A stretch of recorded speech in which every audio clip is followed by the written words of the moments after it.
Mary Poppins' son, Nick Poppin. Nick Poppins. All right. I think we're live. If we're not, we're Are we not. live? Are we ready? We are. Let me hold on. Let me just. I get nervous. You know me. I get a little nervous. Let's double check. All right. It says we're live. Nice. You should leave those on the entire show. I don't even Yeah. think I got them in the video. There we go. All right. Ready for me to bring us in? I am. Got anything dirty you want to say before we start? No. Okay. I'm all out of dirty. All right. Good. Hey, Justin. What's up, man? Not much. Just getting ready to play this game here, Whomp Em, for the NES on the Two Dudes You in know, a NES show. when I hear Whomp 'em, I think womp womp. Yeah, me too. Like something bad happened. Like you Yeah, just lost some game. like a whammy Uh, or the yeah, Whammy's kind of. yep. Yeah, it's It's kind of the a. same thing. So last show, we had Dude and D with the guarantee, right? Mm-hmm. Okay, this show, I am given a guarantee that will probably offend somebody somewhere, based on the No, premise of this game and the we're things. fairly innocuous, you're right? Oh yeah, I mean, I'm not gonna go on a rant or a tirade or anything, but we'll see what happens. Maybe. This game, in and of itself, may have maybe a little iffy. Yeah. Also, Who requested this game? Who requested this game? Let's blame them. this was a Patreon pick from Mike, not Yeah. me. Other Not Mike. you. Did we get a message or something? I heard a noise. Just you. How do we check messages on here? Can we get messages on here? Maybe not. Uh, Never mind. Forget it. yeah. I don't know.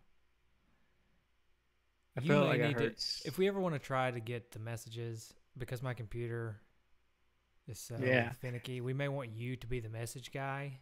You know what I mean? Because your Yeah. computer's not I don't. handling all the hardware. Yeah. I don't see where we. Wait. I don't see where we got a This is a message. great way to start a podcast, by the way. Yeah, we're doing great. Hey, so speaking of great podcasting, I feel like this is going to be a very tangent-heavy episode as well. Because Uh-huh. I'm looking at my tangent list, because I always keep a tangent list.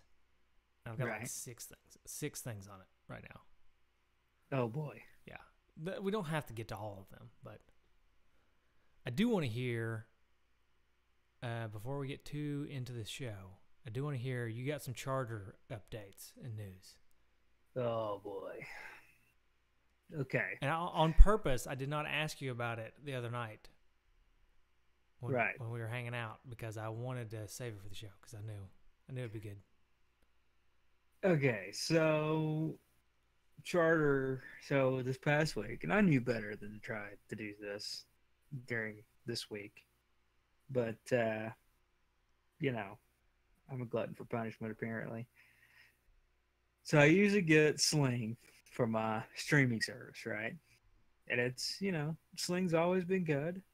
Um, but Charter threw in this little uh, little deal. It was going to be a few dollars cheaper than what I was paying for Sling, and it was also going to give me all the local channels for Oh, free. Okay, so you get all the get these cable channels that you pick. It's not like a predetermined package either. Like Sling is a predetermined package. Charter lets you pick the channels that you want. And it was, like I said, a few dollars cheaper. seems like a dream And come true. yeah, and I was gonna also give you local channels. So I was like, well, okay, I'm gonna try it. Resisted at first because they came out with it like a couple months ago, and of course, in pure charter fashion, they've been sending me like mail flyers like every other day. Oh yeah. They were calling me about it, and I told them to quit calling me because I wasn't going to buy it. So they start sending it to you in the mail. I guess that's what they've been trying to Yeah. call me about. And I don't know if I mentioned this on the show, but here lately, every time they call me, I pick up the phone. I say hello. They say, "Hey, Michael, this is Charter calling," and I say, "Are you offering me faster internet or cheaper internet?" And they say no, and I say, "Okay, goodbye." Click. So they know not to call me unless they're offering one of those two things. Right. So Monday, I signed up for it online, right? And I wasn't actually home because I just decided to do it. So I wasn't home to like test it or anything. So But you just did this to your family while being away from home. You just said, "Hey, family, guess what? We're doing Charter yeah. Well, Um. Let's just brush over So yeah. um. So I did that. So we got home Tuesday for being out of town, and I go to like log on, use my charter log on. It doesn't work. Right. Okay. Sling, like I've used Sling off and on, and Sling, like let's say like I'll like take a couple months off, not use Sling. Like I'll see like if I want to do away with it, but then some sport things will start happening, and I want to get it again. But when you purchase Sling, like it's immediate. Like you log in on your Roku or whatever, and watch whatever it. you just Mm-hmm. paid for. So I call Charter Tuesday night. Like, you know, I paid for this yesterday. It's not working. They're like, we have no, um, you've not signed up for that service. Well, I had an email with a confirmation number. Which I pulled up, and they said that confirmation number pulls up nothing in our service. Man, I'm you like, even threw the confirmation number at them? yeah, and they still said, and they were like, well, actually, we've got a note here on your account that says that you called in yesterday inquiring about the streaming service, but you decided not to purchase it. I was like, I didn't talk to anybody yesterday. I purchased it online, and um uh you know, I've got a confirmation number and that I purchased it, and uh it didn't work. Like, how do you not how did you get that in my file that like I talked to somebody and you, It's whatever. just, that's a Yeah, typical Charter thing to do, you know? just bizarre. So then they were like, well, let's get you signed up. I was like, okay, fine, let's sign up for it now, as long as you can assure me I'm not going to get like 4 charter bills. Which I'm still saying is probably going to happen. Oh, yeah, But definitely. They're going to bill. um yeah, so they sign me up, and at this time it's like 10 o'clock at night, and I've been traveling, I'm tired, and so I get off the phone with them, I try to log in, doesn't work. I'm like, well, maybe it'll take an hour or so to kick in. So I'm going, forget it. I'm going to bed. And What can you watch it on, by the way? Is it like Apple TV, Roku stick, yeah, or just yeah, internet? anything like that. Roku, uh, you have to have some kind of streaming device like Roku or a Fire So Stick. is it a Charter app, or Or do you have to go on like a website? that's a charter app. Oh, boy. I would Yeah. not trust that. It's, well, okay. We'll get there. So, All right. yeah. So next morning, still not working. And this is Wednesday morning. Now, I'm a huge March Madness fan, and I'm a huge Tennessee Vols fan, which is, I'm so sorry. yeah, it's very painful right now to talk about. Um, but anyway, uh, you know, March Madness was starting on Thursday. This was Wednesday. I just got rid of Sling. I needed something to watch it on Thursday, and Tennessee plays at 12:40 on Thursday, so they're like, one of the first games to play. So I call them, and they're like, well, it takes 24 to 48 hours for the service to kick in. That's ridiculous. And I said, that is absolutely nonsense. Sling is immediate. Yeah. You guys are a cable Everybody else is provider. immediate. You are a cable provider and you are an internet provider, and you're telling me that your streaming service it takes you. You guys can't figure out how to get it to me in 48 hours. It's not that they can't figure out how to do it. It's that they don't want to give it to you that fast for whatever reason.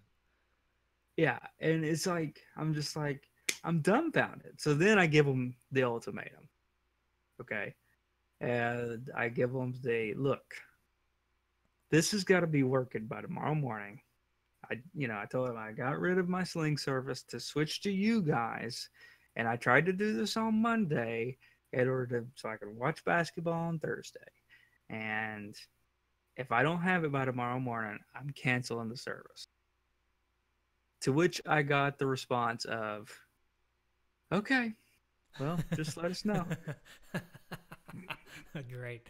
Oh, Yeah, I Charter has mean, changed over the years, man. Used to, you could give them that ultimatum and they would just bend over backwards for you. But I don't know if it's just happened so many times over the years. yeah, People I have was kind of talking been, to yeah, I was talking to my dad about it yesterday, and he was just like, "Yeah, they don't even care. Just okay, cancel it. Fine. yeah, they We don't don't care care." anymore. So sad. Uh, Long story short, I called again Thursday morning when it was not working.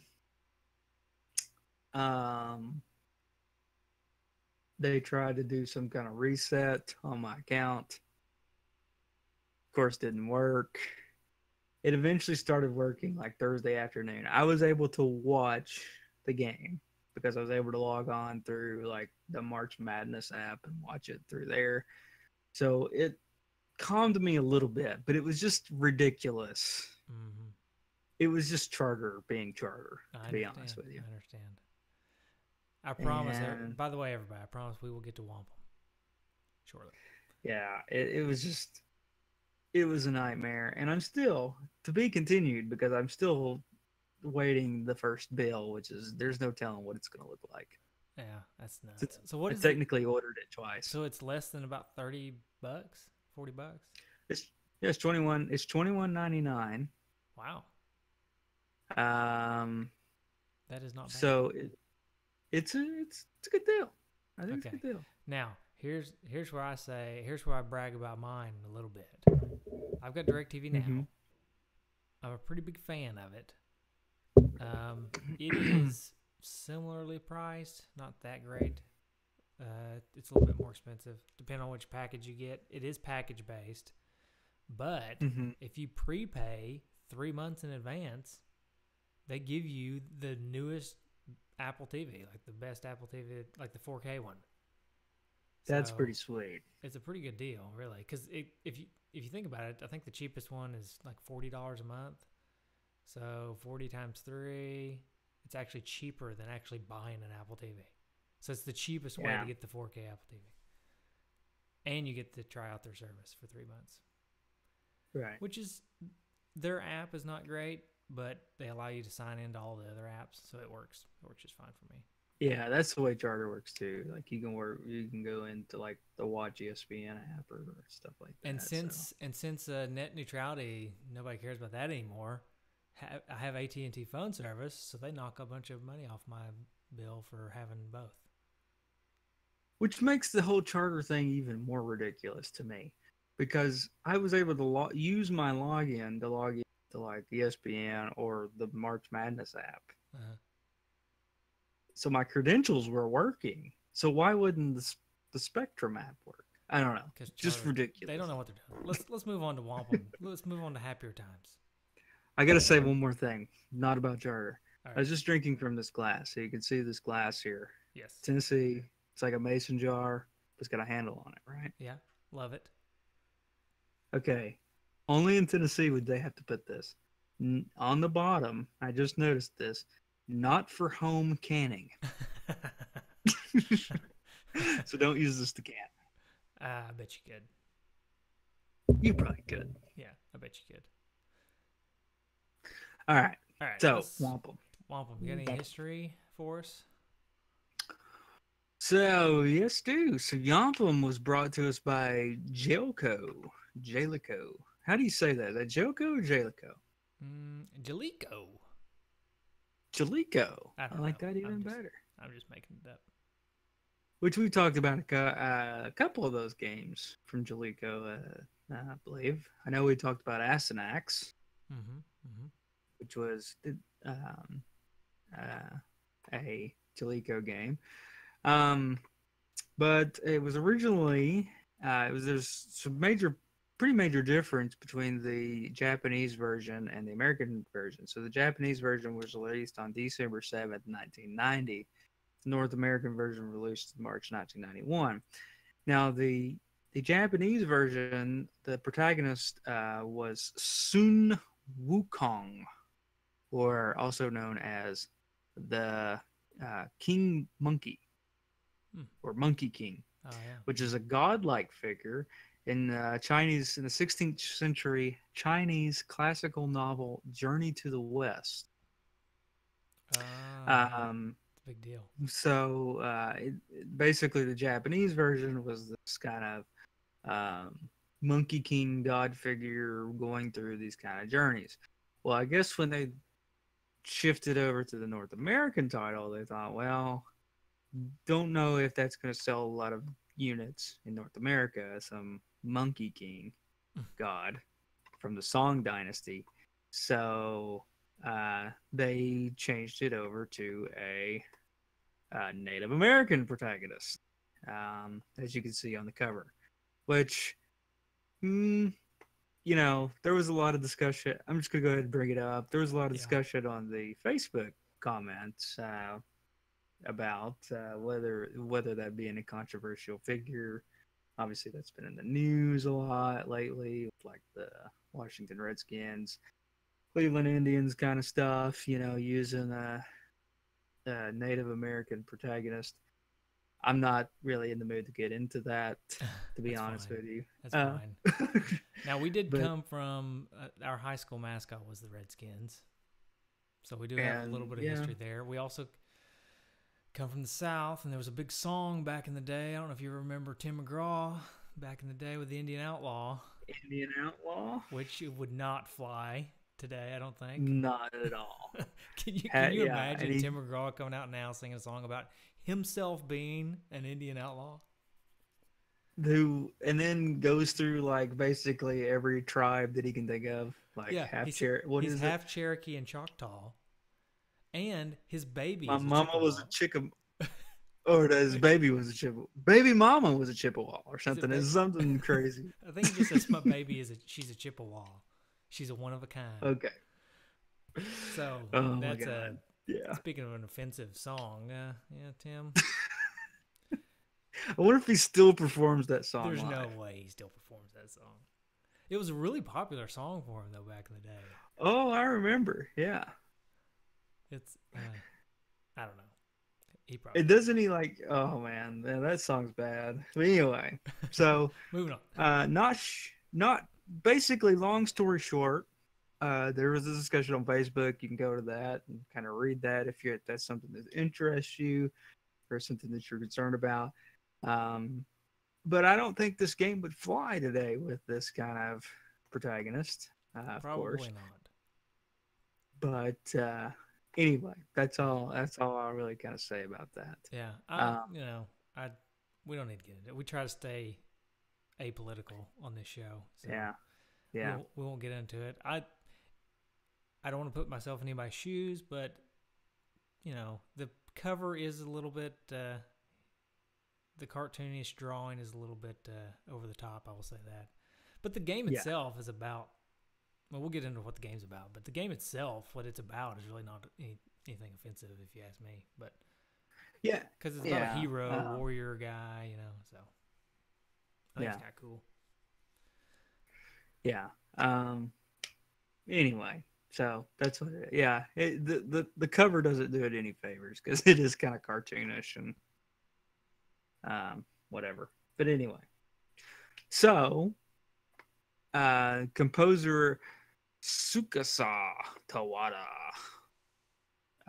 who was also best known for scoring several Pokemon games. Really? So he had a pretty good career after doing this game way back in 1991. We've Yeah, got a so he's theme done. going for the last 2 weeks of composers who and spoilers for later in the show, composers who go on to do great things, not doing so great things in the NES. Right. Right.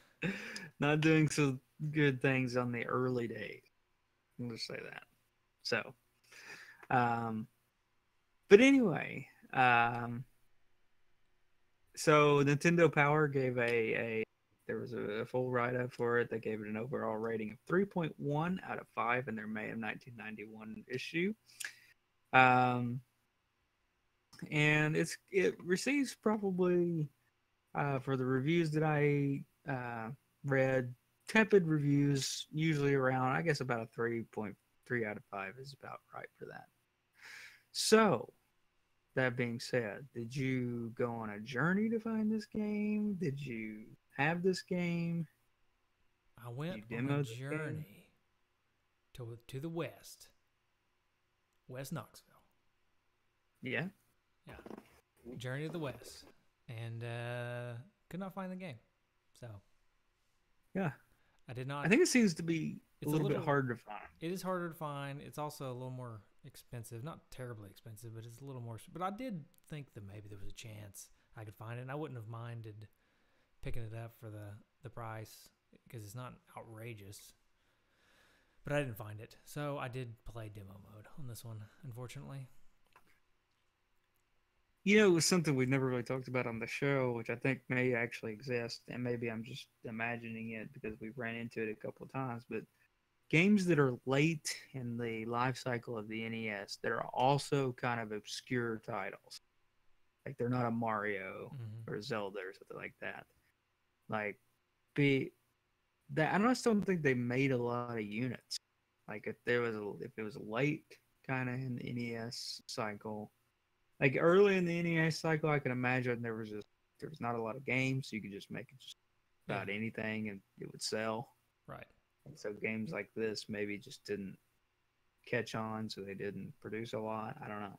Yeah, you're probably right. I mean, what'd you say, 1991 when it came out in North America? Yeah. Is that what you said? Yeah. So that's, I mean, you're getting into the 16-bit territory, so yeah, people aren't as excited about the NES anymore. I mean, I was because I didn't venture into 16-bit that so soon, but you know, the people who are on the cutting edge, they probably weren't too interested in playing as the old Whomp Em character, Soaring Eagle. In an NES game. Soaring Eagle. Yeah. So reminds me of the Minnesota State Fighting Eagles, coached by one Craig T. Nelson, or Hayden Fox, as I like to call him. Yeah, coach. I remember. So I was watching. There was a campaign going around. I don't remember if it was during the Trump-Hillary election or the one before that. It was Coach for president. And it just was that picture of him like holding the football up on his shoulder. Yeah. And it just said Coach for president. Watched a movie the other day. Okay. And I can't remember the name of it. But it's about the surfer girl that like got her arm bit off by a shark. Oh, yeah. And she was like, I know what movie you're talking about. Yeah. You know, it's a good family movie. So we were watching it as a family. And I was kind of semi-interested in it until Craig T. Nelson showed up in the movie. And then you were all in. Oh, I'm all in now. I've never seen it. Does he play the dad? He plays the doctor. The doctor. Ooh. Craig T. Nelson as a doctor. Yeah, exactly. Now you got me interested. Right. Hey, okay, this is totally unrelated, but it just popped in my head. So I went out to get Mexican food tonight at the local Mexican restaurant. Oh, boy. And this has nothing to do with the Mexican restaurant or the food or anything like that. But I was heading to the door, and there's this couple walking beside me. This guy and this girl, about my age, maybe a little bit older. And the girl was smoking a cigarette. And I go to hold the door open for them. And they go in, and the girl takes her cigarette and puts it out on the ground and leaves it laying there. And then the guy goes, "Hey, one of these days you're gonna quit doing that. Take 2 puffs and put it out. And then she goes, I'm gonna get it when we come back out. Don't worry, I'm gonna pick it up. I'm gonna get right back on it as soon as we Nice. come back out. So they were gonna go. She was gonna go to dinner, but before she went in, she had to put her cigarette out on the ground, mind you, underneath this bench. And then when she was done with dinner, she was gonna come back out, pick it up, and light it back up and smoke it. I love it. Only in I East love it. Tennessee. Well, maybe not only in East That's Tennessee, right. but some of East Well, Tennessee's finest. somebody, we need to maybe call the police. Do a welfare check on slapper bags because Xavier just went down. Ooh, and he's in Poland right now on Oh, business. is he So really? he probably doesn't even know. That's why he didn't respond to my text the other day. Yeah. I texted him the same text that I texted you about the man in I don't remember what country it was. Oh yeah, the That Russian or no, was it? Was it Poland? Maybe in Poland. shoot. Basically, this guy was told by the court that he was in fact dead, And he failed despite to his. prove that. Yeah, here it is. Here's the headline. The headline read as Romanian court rejects man's claim that he's alive. That's the best headline ever. Yeah, and it's not an Onion article. It's a legit. No, that is actually the New York Times. So Nice. I'm not dead. Reminds me of that Monty Python skit. Remember in the Holy Grail? And he's Yeah, like bring yeah. out your dead, and he's got that guy on his shoulder. Oh, you're He's- dead. He's like, here, I want to put this. He's like, I'm not quite dead yet. No, yeah, he's dead. He said, I feel fine. You'll be stone cold dead in the morning. Yeah, that's good. All right, let's get back to the game. Man. I don't know if people have already figured this out yet or not, but we may not have a lot to say about this game. And Mike's Well, going to it's a kill pretty- us. It's a pretty short game. So to Yeah. to be honest, right? But let's get back on it. Huh? Let's get back on it. Talk about it. Yeah. I've got a good idea Right. of how we can do that. Oh, I bet I know what it is. Would you say manual if I asked you to tell me what you thought it was? I'd say manual. Woohoo! There he is. Manual. Soaring Eagle Yep. himself. That's right. All right. I want to start with the story, the introduction. Whomp Em is the story of Soaring Eagle, a young Indian brave who ventures into the wild world seeking totems for his magic pouch. Whomp Em consists of 8 worlds. The first world acquaints you with the game.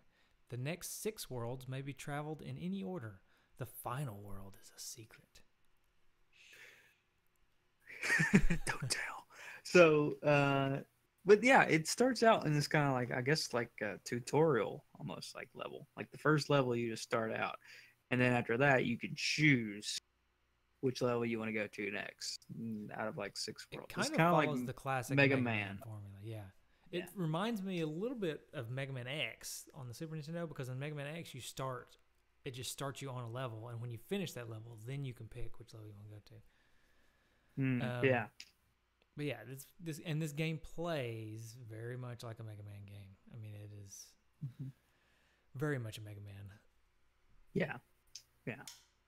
So, yeah, you get through the first world, and then you can pick the next 6 worlds. Now, do you Okay. want to read the getting started portion? Sure, I can I read mean- the getting started, but let me first the introduction there. The story of the game is not what I was expecting it to be. Right. The story, he just says he just ventures into the world seeking totems. What I thought from playing the game, and correct me if I'm wrong, is I thought he was like doing his like some kind of Native American trials to become like he's a young brave trying to become a true warrior or whatever. You know what I mean? Because if you look at Yeah. the level names, it says stuff like the Fire Trial and stuff like that. So it seems to me. Oh, See, I never that was- thought about that. And I thought that was a really cool and unique story myself. That it was Right. this young brave going through his trials to become the Ultimate Warrior or whatever. Speaking of, was the Yeah. Ultimate Warrior supposed to be a Native American guy? I don't know what. I don't know. Anyway, I think there was supposed to be some kind of Native American thing in there. Okay, let me read the Thinking getting about, started, just in case anybody's confused about what to do with this game. You ready?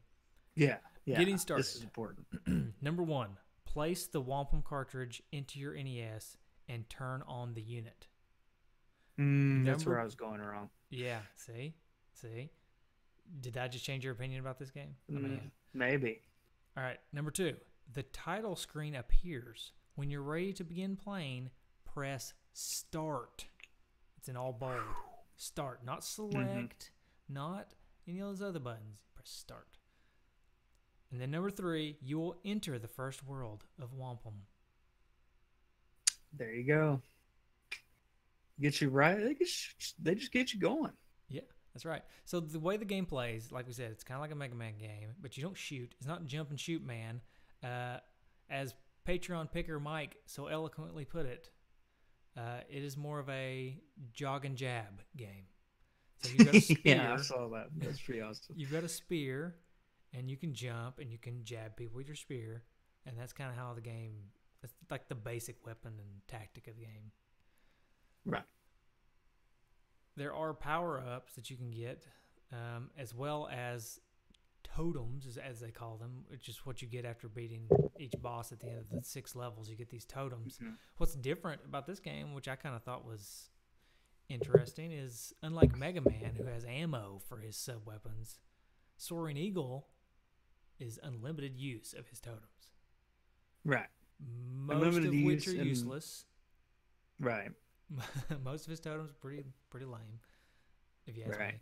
But there is that. Yeah. Unlimited use. Right.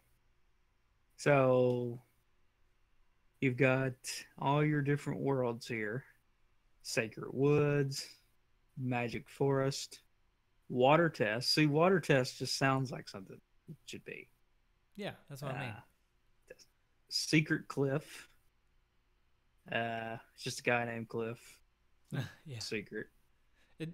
In the Japanese version, it's Cliff's secret. Yeah. It's the level where you have to try to figure out what his secret is. Hey, Cliff, what's your secret? I don't know. Yeah. You have to figure it out. Not telling you. Ice Ritual and Fire Test.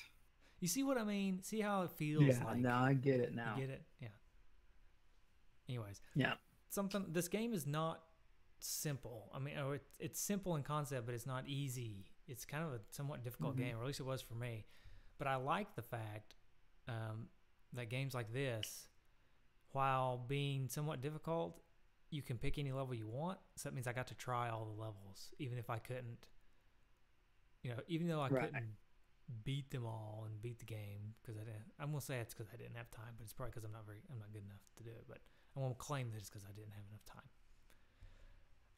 But what's cool is you can try out all the levels, because I don't have to beat the water test to get to the fire test.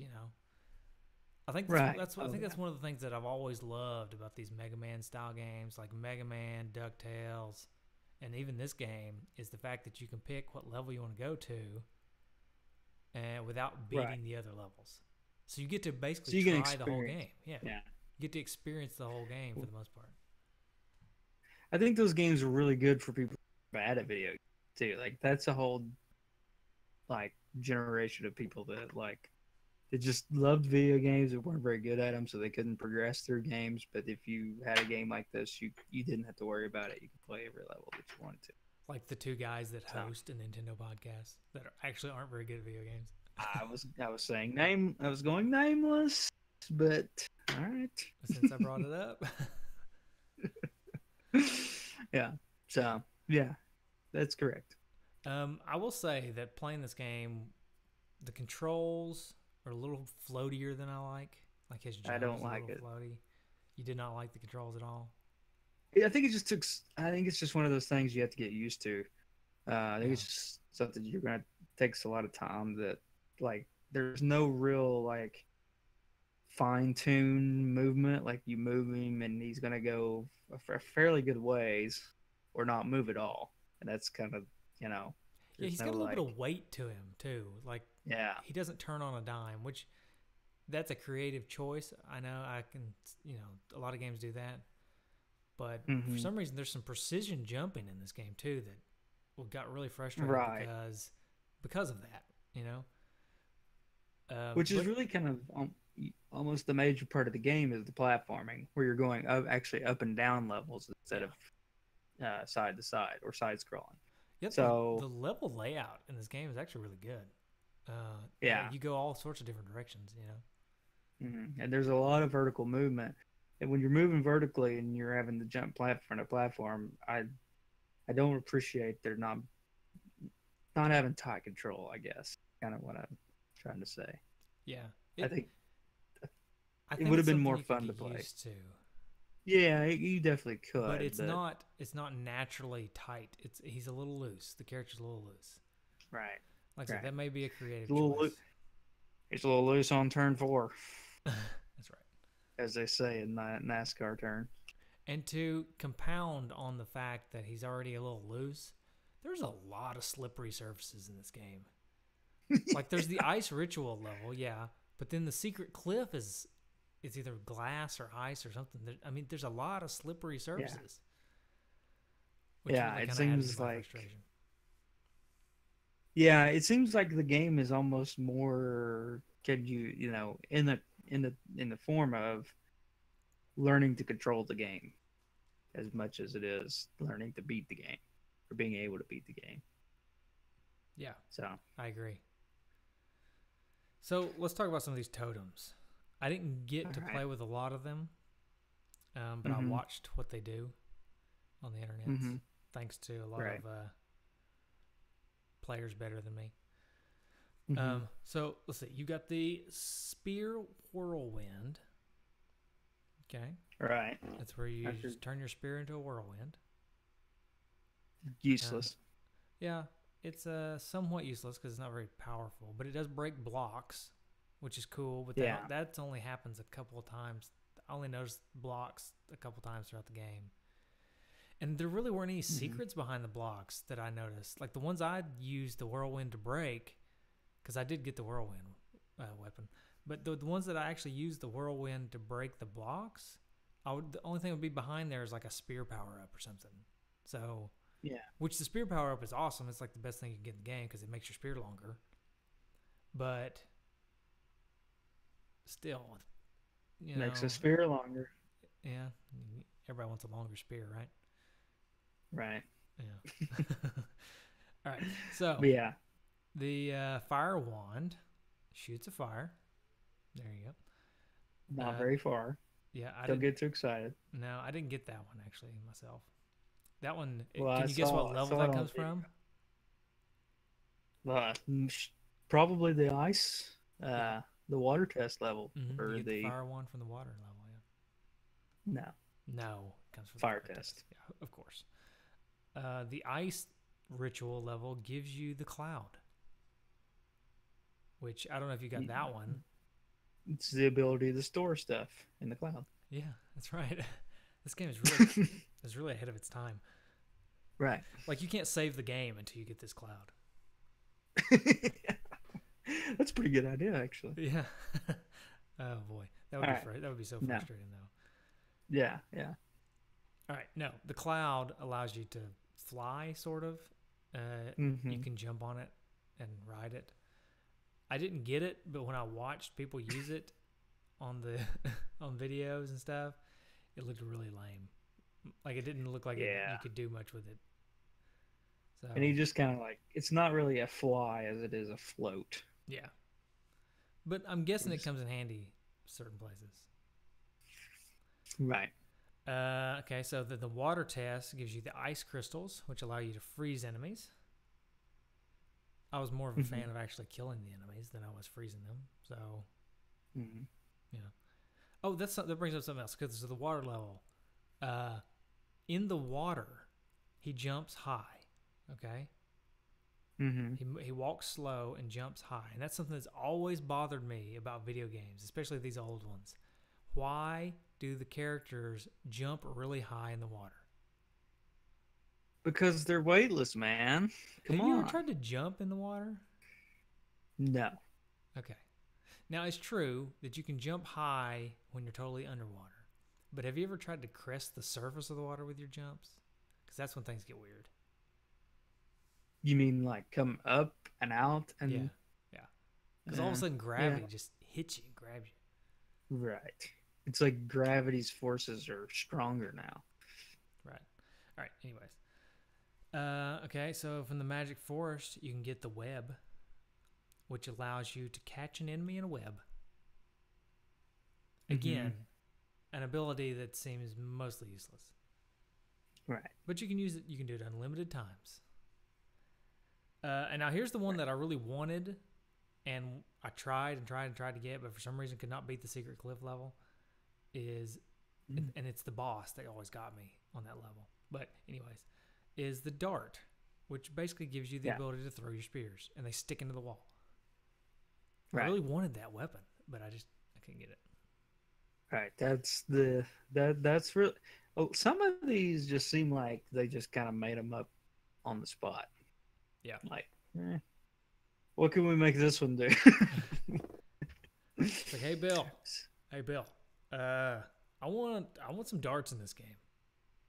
Okay. or or like catching an enemy with a web, really? Yeah. Or and it's essentially the same thing. It's freezing an enemy. Like you get them both. I don't know. Yeah. Why do you Just need seems both of kind of those? They kind of seem like the same thing, right? right. In So addition to the totems that you get for beating each level, you can get things during the level, like power ups during the level, which a lot of these were more useful. I will say that more useful than the power ups you get for beating the boss. There's the flint that you can pick up, and the flint just makes your weapon stronger. But it didn't last very hmm long. I don't know if you noticed, but you would get it, and you would attack the enemy, and then it would go away after a few hits. So hmm yeah, I thought a good strategy would be to try to save it for the boss, but man, it's hard. You got to dodge enemies throughout the whole level just to save it for the boss, and then you only get maybe 4 hits. right. So I decided that really wasn't my strategy. Yeah, useless. Yeah, and then you have the buffalo headdress, which looks like a samurai helmet. I don't know if that's a I think that was coincidence or just one of those things carryover. that didn't get translated. Yeah. So the buffalo headdress will Or samurai helmet. or samurai helmet increases your defensive power, which I did not notice that doing anything for me. I'm sure it did, but it did not seem to do anything for me. If you say so. Yeah. The deerskin shirt, which just kind of looks like armor of some kind. Actually, it hmm just looks like a tan blob. But it Looks like makes a you, vest. yeah, it makes you invincible, and also somewhat invisible. You turn into a Yeah, little ghost. yeah. I hated that too because then you really just can't see your guy. Yeah, I mean he's there, but he fades away. Right. Yeah, which that's actually pretty handy power up because you don't get hurt, but at the same time, yeah, it's in every game. You can just expect it. It's like getting the star for Mario, but instead of turning into a rainbow of colors, you just fade away. I Yeah. think that's an Elton John song, isn't it? Yeah. I Instead don't of know. turning into a rainbow of colors, you just fade away. Sounds like it should be an Elton John song. All right. You want to get lost in your rock and roll? Yeah, and then you get the usual hearts that refill your life, and you get the spear, which increases the length of your spear, which that's a good power up. And then the best one in the game is the gourd, which basically just gives you an extra life. Yeah. Now Magic gourd. this game has essentially unlimited lives because you die and you can continue, but you just have to start at the beginning and just pick a different level. But Right. the gourd will give you lives within the level, so that's a really handy power up. It's a magical gourd. All right, I think that's Right. about it for the manual. Although this manual has something really cool near the end of it. Okay, Mm-hmm. they have a section called "Help Jellico Invent New Games You'll Like," I like it. and basically it's just Give us your idea. it's just a questionnaire uh, you know, asking what things you like, what TV shows do you watch, what magazines do you read, and then you tear it off and send it in, and they make games based on what you like. So I Right. wonder if they had this before the Whomp Em game. Like maybe a bunch of kids wrote in and said they want to play a game about, you know, Native American trials. I don't know. Probably not, because it is just after this game in Japan that was That's about true. some monkey king. But um, Good point. Good point. it is interesting though. It's basically like demographic research Mm-hmm. for Yeah, video games. it is cool. It's like It just all like doing a survey or something. it also somewhat maybe says that Jellicoe was out of ideas. That too. So what do you guys like? It's like having people over that you don't really. It's like you like TV. You guys want to watch some TV, listen to some What music? what kind of show you like? Yeah, it's like inviting everybody over for to watch a movie, and then when they get there, be like, "All right, what movie you guys want to watch?" Yeah. And they're thinking, you I didn't mean, what already do have you that like? picked out." Do you like comedy? Do you like action? Yeah, that's Jellico. That's your friend. That's your friend, Mr. Jellico. Right. Hey, have Right. you seen the? Speaking of Native American stuff, have you seen the South Park about where they talk about 23andMe? No, I have It's a not. fairly, it's a newer one. They're all trying to, they all do their 23andMe and see how much Hmm. Native American they have in them. But anyways, that's beside the point. It's a funny episode. But so my wife and I did the 23andMe, and Right. she's been told her whole life that she was like a 16th Native American Cherokee or something like that. And I had also been told things like this, because here in our part of in the Appalachia area, Everybody gets told that. everybody gets told that. And it's Right. somewhat, there's some truth way back in the past because it's mostly like Scottish Irish people that come in this area, Hmm. and I'm sure there was a lot of interaction with Cherokees or whoever, depending on what state you're in. But regardless, everybody gets told that when they're young, right? In Hmm. this area, that Right. you're part Indian. So Right. we got our 23 and me back last year, and Amber pulls it up, 0.1%. Nice. So 0.1%. So that's not quite a 16th. And then I look at mine, 0%. But you know what I do Sure. have a percentage of? Sub-Saharan Africa, also Greek. Got some Greek in there. I'm a cultured dude, right? Oh, Very, sweet. very small percentages, very small. But There is I have heard stories about people doing the 23andMe and they've like their whole life they've been like, oh yeah, I'm like a third German or whatever, and then they get it back and they're not German at all. Something. yeah, my wife also thought she had some German in her, and she's got some, but not nearly as much as she thought. She's mostly just, I think she's like 90% Scottish Irish. Yeah, which But is like probably 90% of people in this area. yeah, in this area, you pretty much that's what everybody is.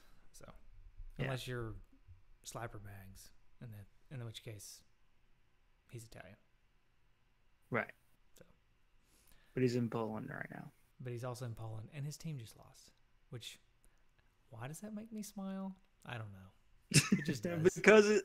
because it aggravates him so. Yeah. I mean, there is nobody that gets more angry when their team loses than Slapperbags. Yeah, I love it. Almost punched you in the face one time. You remember that at Buffalo Wild Wings when he stood up and punched the bench, but he Yeah, he and I was punched like sitting there. right next to your head. Yeah, classic slapper bags. All right, let's talk about the game some more. So let's talk about the All graphics. right. What did you think about the graphics? Okay, I actually like the graphics. So that was one thing I did really like about the game.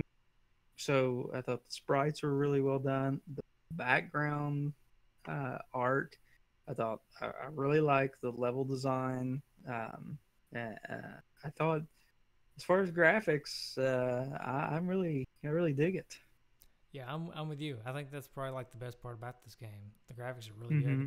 There's also some really Mm-hmm. cool scenery effects, like going in behind your character goes in behind trees and bushes and stuff, which Mm-hmm. is not something a lot early NES games did not do this kind of stuff. So this is later in the life cycle. Like think Mario 3, how you can drop behind things.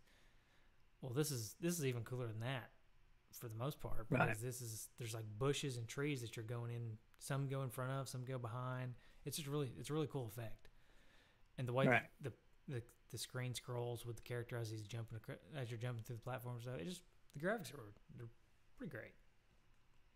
Yeah, I agree. I thought that was the best, probably the best part to the game for me.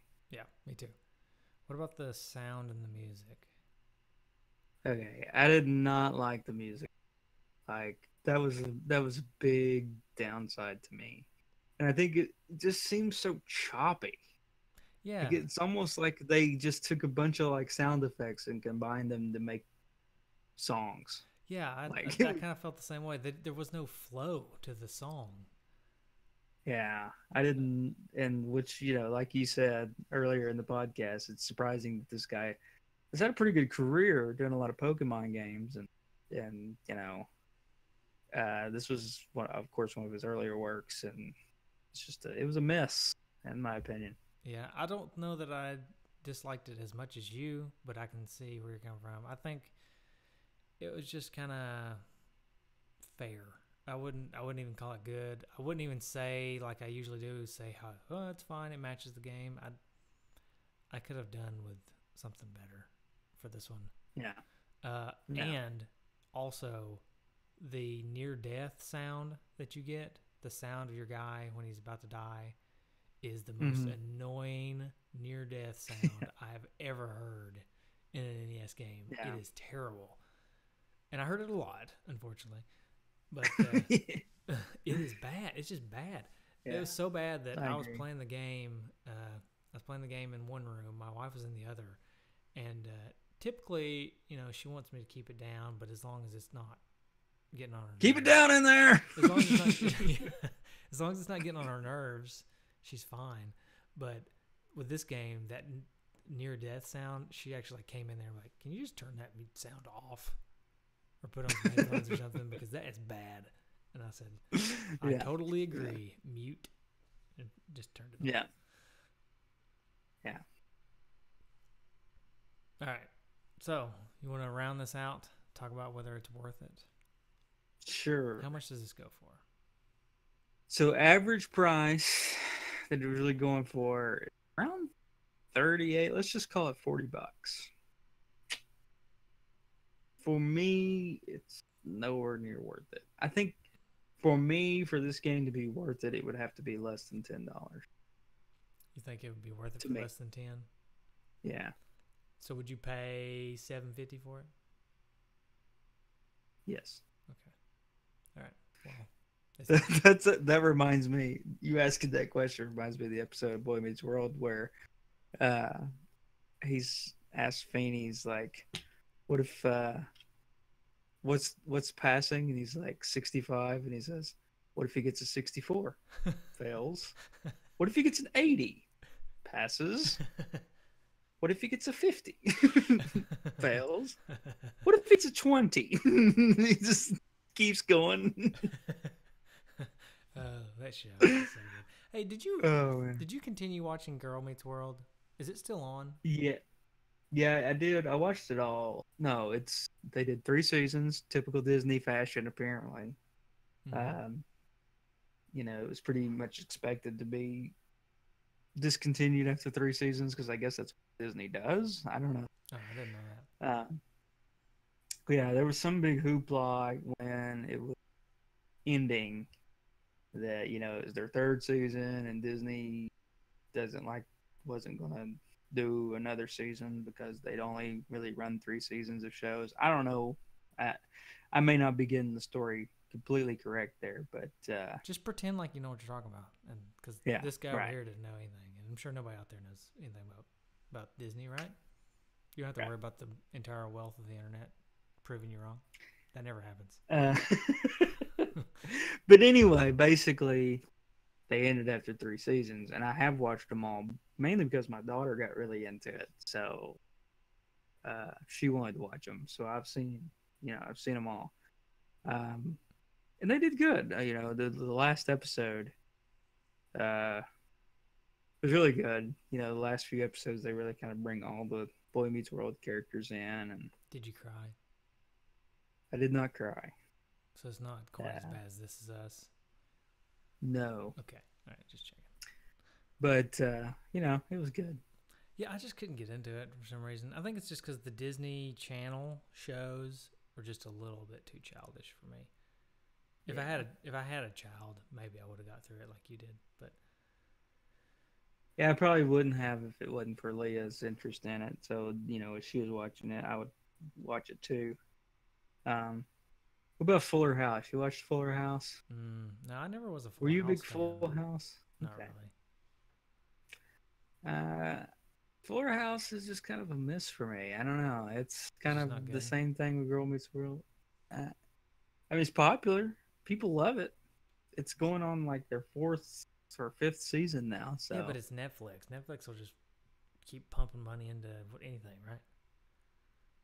I don't know. You'd think they'd have to have some kind of, you know, Proof that somebody they'd out have there's to have. watching it. Right, right. I'm sure. I'm sure there's people watching I'm sure it's probably good if you're a big Full House fan, but I just was not a Full House fan. Were you a Full Yeah. House fan?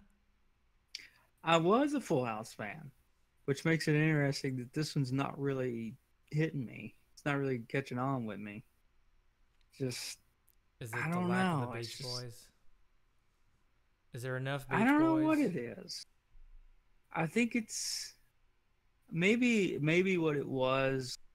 The cheesiness of Full House was kind of lost on me because I was a kid, Ah, I got you. and now the Fuller House is just as cheesy probably, and it's just like I can't get into it because of that now. Maybe I don't know. Just guessing. Makes So sense. It could be it.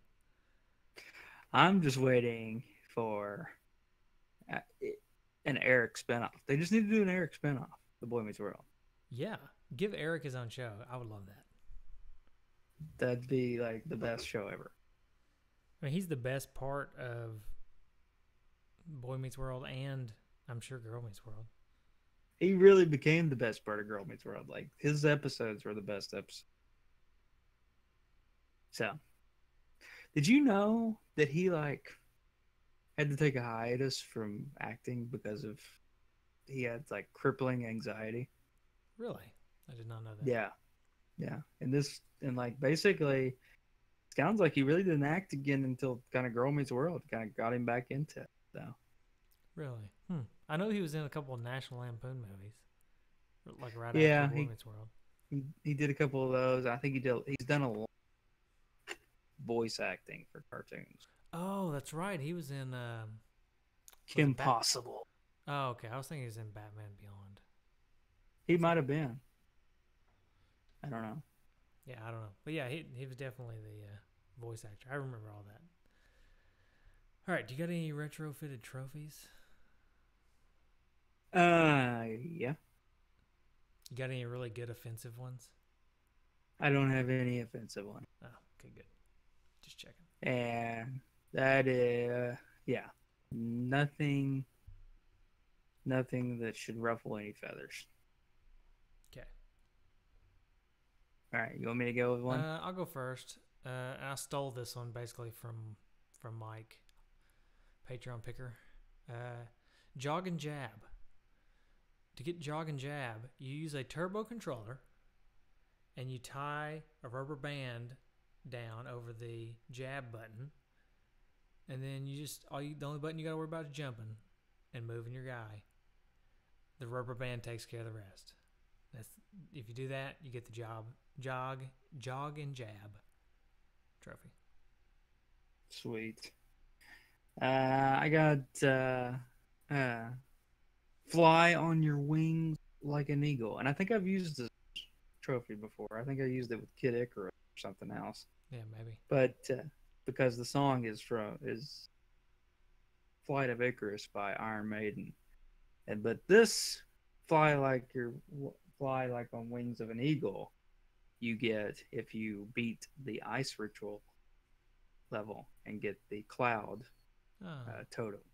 how nice. Because eagle flying, soaring eagle flying. Uh huh. Okay. Anyway, All right. My next one is also a song. Uh, yours was like Iron Maiden and I guess Steve Miller. Fly like an eagle. Mine is R. yeah. Kelly. I believe I can fly, and that is getting the cloud. Oh, Yeah, okay. I like that's my it. next trophy. I believe I can fly. All right, mine. Somebody Next buy a one song that is sound like R. Kelly. beat Secret Cliff and get the Dart trophy, and that is, wait, I can throw this thing? Hmm, nice. I made one up while we were doing the show. This one's called "It's Just a Dart," and that is find out Cliff's secret. Cliff's secret Yeah, is it's just a dart. he just tells you you can actually throw this thing. Yeah, he's like, by the way, your spear, it's actually a dart. I don't know why you've been using it as a Just spear. throw it. That's Cliff's secret. Yeah, right. I got All one more. right, I got one more. go ahead. Is this last one? You done? Yeah, I'm done. Okay, this one is also a song, "Fire on the Mountain, Run Boy Run," and that is defeat the fire level. Fire on the mountain, All run right, boy run. all right, All right. So feedback. How do we want to do the all feedback? right. There's some good feedback in there, and then there's some that we're going to avoid. Yeah, so there's some feedback, and I'll kind of just tease this out. Um, for the most part, there's basically there's a somewhat, I don't know if you want to call it a debate, but some people get into the hot and heavy subject of the mascot of this game, um, and just kind of save time and not ruffle anybody's feathers, was trying to get too political on the show. Um, we're just going to kind of let you go read that if you're interested. But if not, we're just going to kind of jump over it here so that we don't. Works We for want me. to keep it. We want to keep it kind of fun and Yeah. not heavy. But if you Here. want to get into Okay. something heavy, you can go there. Although, if I recall, I don't know how the conversation ended, but I think it took a turn for the fun, anyways. It did take a turn for the fun, so go read it. It's interesting. It is something to ponder and think about, but just not something we really uh, want to dive too deep into on the show. Yeah. Okay. So starting us off is Chris Vanderhoff. Oh boy. The traitor. I'm gonna have to stop reading Chris Vanderhoff's feedback. But we say we're gonna read it, so I'm gonna read it. Have it, but never played it. I guaranteed if it came out on the Genesis, it would be loads way better. It would be a load. I'll tell you that. Yeah. So there you go. Never should have had that guy on the show. He gets one little episode where he comes on and joins us, and then next thing you know, he jumps to the other side. He's the troll master You better general. watch out, Germs. If you ever had decided to have him on the show with you, he's going to turn on you too, and he's going to go over to like That's right. the Super NES podcast or something. All right. Mike Hall said, I absolutely love this game. I have this memory as a kid of my dad taking me to Toys R Us to get a new game once in a blue moon. Along with Stanley, The Search for Dr. Livingston, and my Quick Shot Joypad controller, this is one of those games that my dad got for me that I distinctly remember. It's a little like Mega Man, in that you gain the ability from your defeated enemies, and it has a lot of platforming. Controls seem tight, except for the ice levels. Granted, the hero would probably not be considered PC by today's standards, but hey, you gotta admit that he stands out among all the ninjas and robots in the gaming universe. I used to be able to beat this game consistently as a kid. I hope you guys enjoy it. All right. Hey, speaking of, we didn't. I didn't get to say whether or not I thought it was worth it. Oh, do you think it's worth No, but I just wanted to say that now. Now listen. I just want to say I don't think it's worth it, but I did have a good time playing it. I think it's a cut above a lot of NES games out there. I know Yeah. I feel like we bashed it quite a bit on this show, but I think there are a lot of redeeming qualities about this game, and I had fun. I had a lot of fun playing it. I just don't. There is a high price tag on it, but I like. Maybe I'm just an offensive person myself, but I really liked the story behind this game. I thought it was kind of neat and very unique, and I liked the graphics. And the gameplay was just a little loose for me, but it may not be for somebody else. And the concept being Yeah. Mega Man like, I thought that was pretty cool. So I think it is worth some price, just not the price that people are asking for it right now. And I want to reiterate mine. I said it was not worth it, but I said it was not worth it because we were talking about $40. I Right, did say I gave it the caveat that if it was less than 10, I would say it was worth it. right. Yeah, It's okay. fun for that cost, but not for the cost that it is. So, Right. all right. Peter Martin says, "Ready? I have never heard of this game. Shocking, isn't it?" We've been playing Jeremy Sharp. a nice string of games that Peter doesn't know. And I'm Right. sorry for that, Peter. But Remember that song? What was that movie song? Scotty doesn't know. Was that Euro uh, Trip? yeah, it's Euro Trip. We just need to make a song. Peter doesn't know. Yeah, Talking about games we that's right. play that he doesn't know. Jeremy Sharp says, "I actually have this and yet do not think I've ever played it. I'll check it out this week."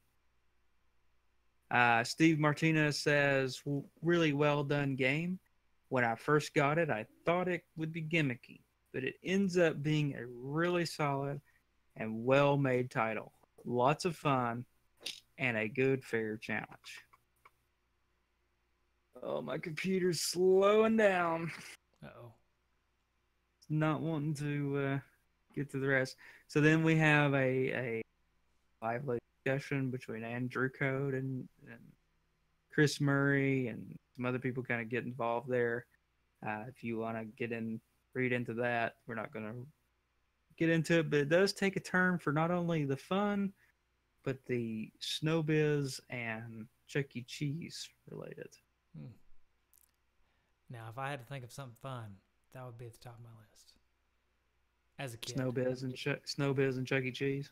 Showbiz, I think is what you're trying to say, but you got Snowbiz on the brain. I did because I had Snowbiz today. Ah, man, I still haven't. You know what? You know what? Oh, it made me so mad. Okay, listen. Was it last summer we were talking about Snowbiz coming back?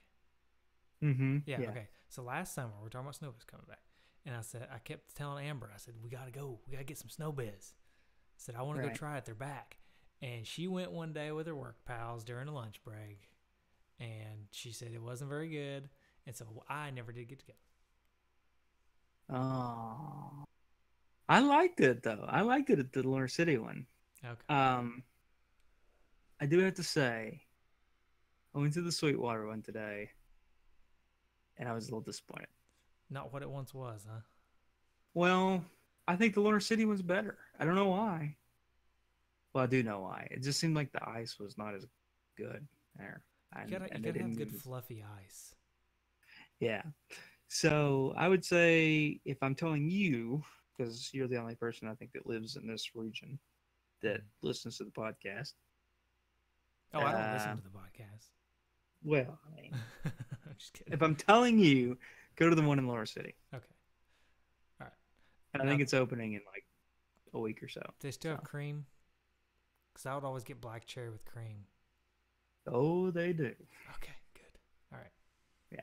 Actually, somebody reached out to me last time we talked about Snowbiz. Because remember we asked if anybody else had Snowbiz or if it was just a local thing. And somebody reached out to me and said they did have Snowbiz. So it's not just a local thing. I think it's like a franchise. I think you can like purchase like the franchise. And the equipment or whatever. Cool. Yeah. And then my call rounds us out again. I think you alluded to this earlier. He says, so I just came up with this since it is a Mega Man clone, but with no gun for run and gun. It deserves its own sub genre called jog and jab. So, uh, anyway, Good stuff. All right, let me continue on here. There's a couple more on other places. yeah, my computer's not gonna I'll take care of that. allow me to. I'll take it from go. here. All right. On the Facebook page, which is still a thing, Chris, I'm going to mispronounce your last name, Lathco, says, I've seen a lot of people give this game crap for being non-sensitive, but on its own, it is an awesome title and a lot of fun for anyone who has beaten all the Mega Man games on the NES and wants something more. Also, the game showcases some nice sprite work on the NES. Gabe Van Gilder says, I feel like a terrible gamer. I heard all of these games, but you never review games that I played as a kid, and it really makes me feel like an NES novice. Ooh, spam. This one says marked as spam. Let's see what it is. Oh boy. From Sean Robinson says, and here's the Japanese original of Whomp Em. Note that the Brave was originally a monkey with a staff based on Chinese legend. That is not spam. Facebook. Yeah. Come on, Facebook. And then Noel Estep says, good platform game, terribly racist. That's what he says. All right. Moving on. Twitter. We do have one Twitter. At least one. Two. We got two. Paul and Andy from Power Trip Gaming, which, by the way, good show. Not family friendly, but you guys should go listen to it or watch it. Mm-hmm. It's on YouTube. He says, this was a good platformer and definitely a hidden pearl. I like that. That's right, Germs, he says. Hey, we should take that over. We should become the Pearl guys. The Pearl guys? Instead of saying hidden gem, we could say hidden pearl. Yeah, we're the Pearl guys. You really want to be precious pearl. You really want to be known as the Pearl guys? No. Yeah, that's all right. He says, doesn't come up a lot on lists, but is a solid outing from Jellico. Good call, Paul and Andy. And then Ultralavo says, in Japan, this was a sequel to Sayuki World, which was basically Wonder Boy in Monsterland, but characters and story changed. The main character was Sun Walking Wukong. Sorry, you've already been over this. I'm just wanting to butcher it myself too. The American version changed into a Native American named Soaring Eagle. Good call, Ultralavos. Truth. Speaking the truth. And Google Plus. Is Ryan there? Ryan is there. And he's got a friend. Ryan says, I like a good platformer and got that vibe from checking this one out. The soundtrack was a bit repetitive at points, though. Reminded me a little of what Kid Icarus sounded like.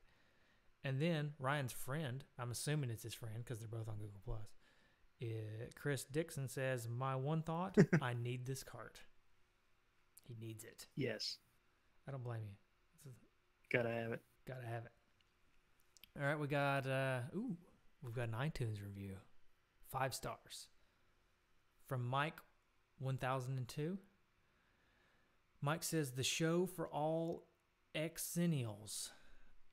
Xennials. I guess he's combining Gen Xers with millennials there, maybe? Mm-hmm. That's our audience, in case you didn't know. Gen Xers and millennials. For those of us born in the 1980s, this show will conjure memories of sitting around with your best buds and shooting the breeze about your favorite game to love or hate from the console that set the bar for us in terms of what video gaming was meant to be. Add in an appropriate amount of tangents that at the same time trigger memories that so many of us share in common, and you have the amazing podcast experience that is called Two Dudes in an S. Aww. Thanks, Mike 1002. That's pretty good. We may have to steal that for like some kind of banner or description or something. 'Cause that's pretty good. That's pretty good. Yeah. All right, hang on. I'm getting a call. Hold on. I'll send it to voicemail. I'll send it to voicemail, and then I'll just play the voicemail. Oh, okay. Yeah. Who's it from? Nick Stevens, actually. And he's calling me. Oh, okay. I'm just gonna He BB. must be. I'm going to BBGM, make him leave us a voicemail, and then all right. Maybe some last minute feedback. I bet it is. I mean, he never calls me about anything else. So let's see. Right. And this is probably going to be like one of the most infamous sound bites you ever have from Nick Stevens, but this is probably one of my favorite games of all time. Like probably top 10. Yeah, easily. hold on, I got to make sure. So, Top 10 again. Wow, Nick, you're gonna run out of slots in that top 10 if you just keep putting the top 10 every week. Man, Top 10 game. Oh, all right. I wonder if anything's dropping out, or if he's just top 10 all the time. He loves this game. Well, that's obvious. Yeah. All right, we do have a couple other voicemails that people have left, and then that should finish us out. Nick is loud. Do you notice how loud he is? Yeah, he's very loud. He just screams into the phone. So rude.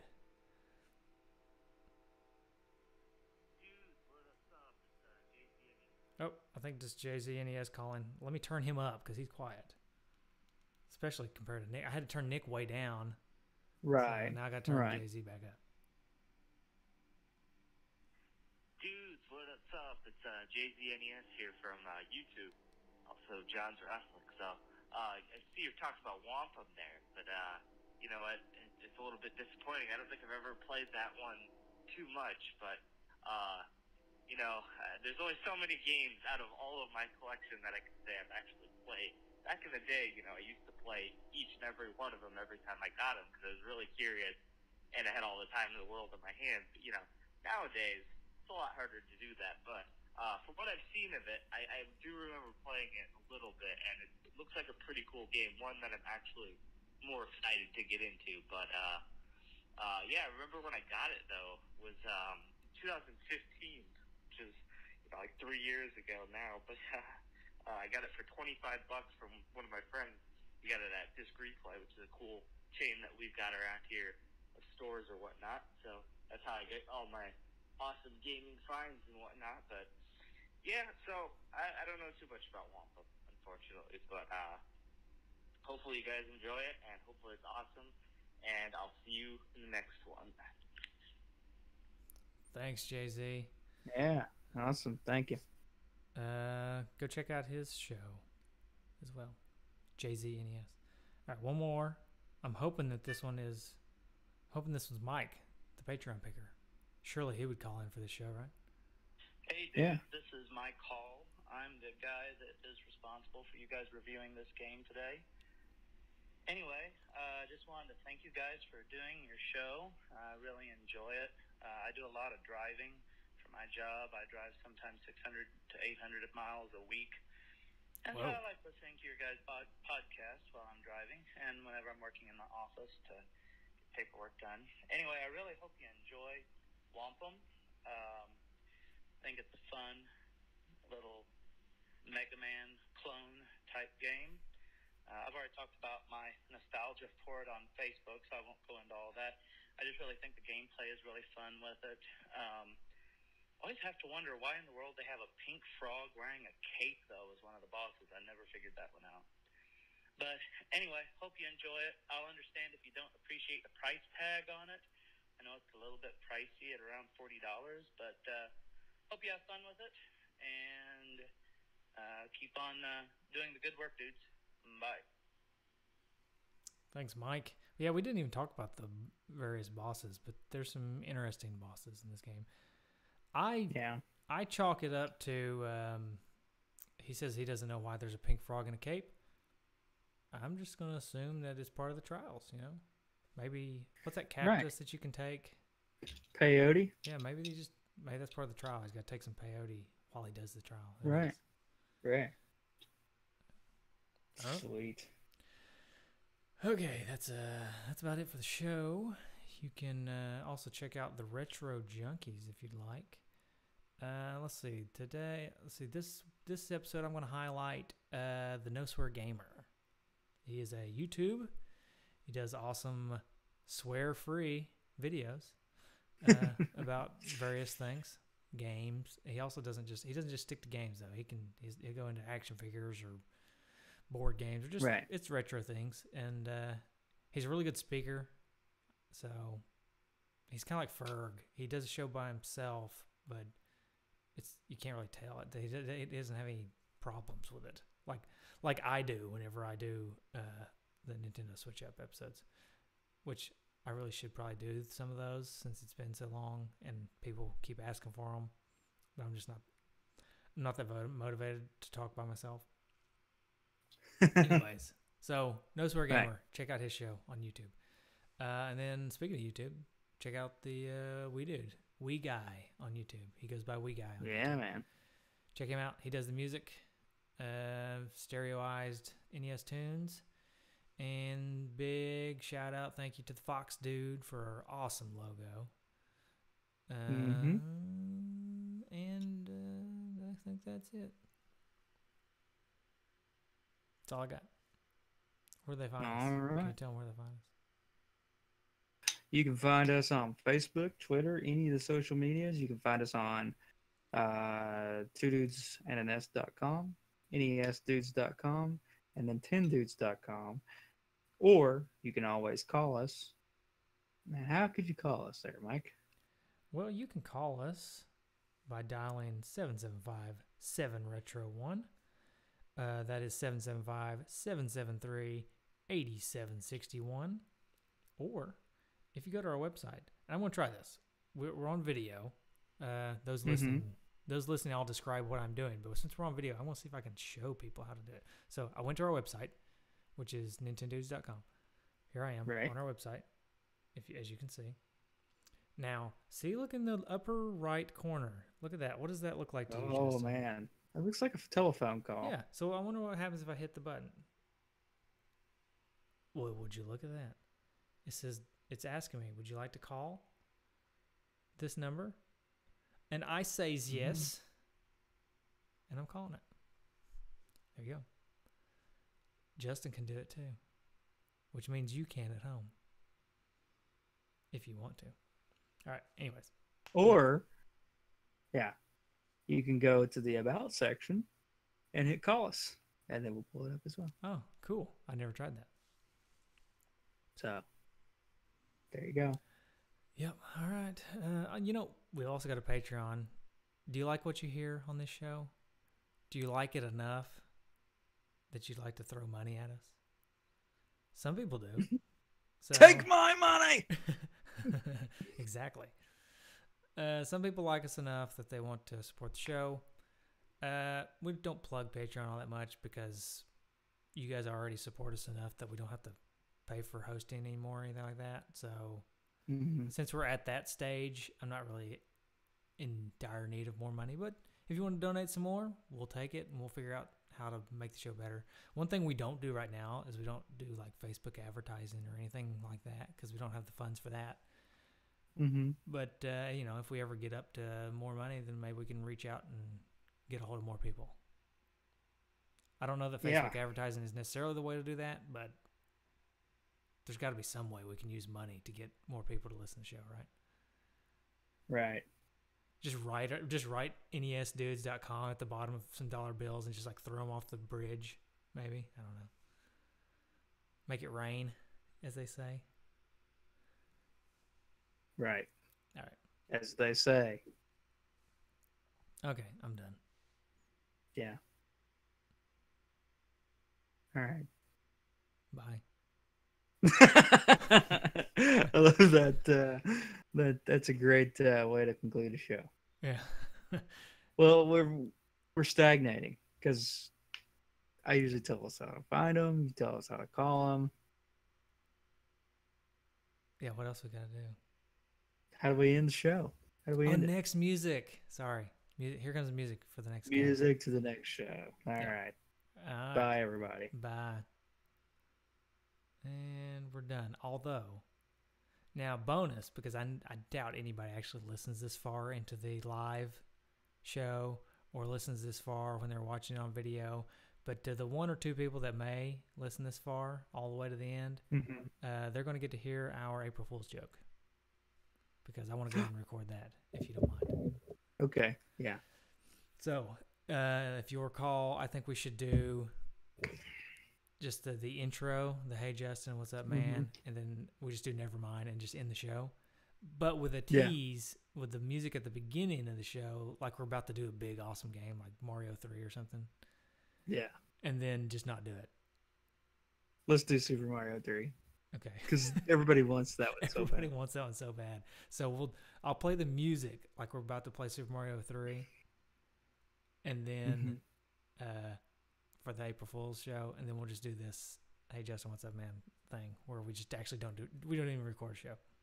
Although we will, anybody listening right now, we will eventually do Super Mario 3. We're just not doing it for April Fool's joke. Right. Okay. Right. Let me get a drink. We'll do just the intro, and then we'll be done. Hey, Justin. What's up, man? Nah, never mind. All right. Talk to you later. See ya. See All right. Oh, man. That's good. That'll be funny. Yes, it will. Somehow, we always end up... All right, I'm ending the stream now.